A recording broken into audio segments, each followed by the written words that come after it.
हवन यज्ञ व भंडारे के साथ हुआ श्रीमद् भागवत कथा का समापन। कंचौसी क्षेत्र के जमौली गांव में बाबा ब्रह्मादेव मंदिर पर गुरुवार को शुरू हुई 7 दिवसीय श्रीमद् भागवत कथा ज्ञान यज्ञ बुधवार को संपन्न हो गई। कथा के समापन के हवन यज्ञ और भंडारे का आयोजन किया। भारी संख्या में श्रद्धालुओं ने पहले हवन यज्ञ में आहुति डाली, फिर प्रसाद ग्रहण कर पुण्य कमाया। भागवत कथा का आयोजन सुरेंद्र कुशवाहा परिवार की ओर से करवाया गया। कथा व्यास संगीता कृष्णप्रिय ने 7 दिन तक चली कथा में भक्तों को श्रीमद् भागवत कथा की महिमा बताई। उन्होंने लोगों से भक्ति मार्ग से जुड़ने और सत्कर्म करने को कहा। संगीता कृष्णप्रिया ने कहा कि हवन यज्ञ से वातावरण वायुमंडल शुद्ध होने के साथ साथ व्यक्ति को आत्मिक बल मिलता है।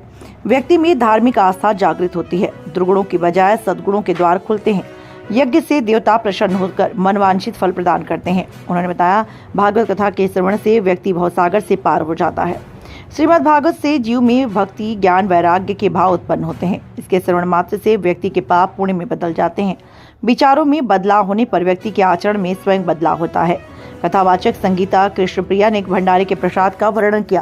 उन्होंने कहा, प्रसाद 3 अक्षर से मिलकर बना। पहला प्र का अर्थ प्रभु, दूसरा सा का अर्थ साक्षात, तीसरा दा का अर्थ दर्शन, जिसे हम सब प्रसाद कहते हैं।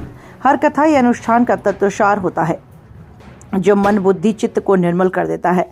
मनुष्य शरीर भी भगवान का दिया हुआ सर्वश्रेष्ठ प्रसाद है। जीवन में प्रसाद का अपमान करने से भगवान का अपमान होता है। भगवान के लगाए गए भोग का बचा हुआ शेष भाग्य मनुष्य प्रसाद के लिए बन जाता है। कथा समापन के दिन गुरुवार को विधि विधान से पूजा करवाई। दोपहर तक हवन और भंडारा कराया। इसमें यजमान सुरेंद्र ने अपने परिवार के साथ आहुति डाली। शहर से आए श्रद्धालुओं ने भी हवन में आहुति डाली। पूजन के बाद दोपहर को भंडारा लगाकर प्रसाद बांटा। इस मौके पर परीक्षित, सुरेंद्र कुशवाहा, साधना आयोजक आदि लोग मौजूद रहे।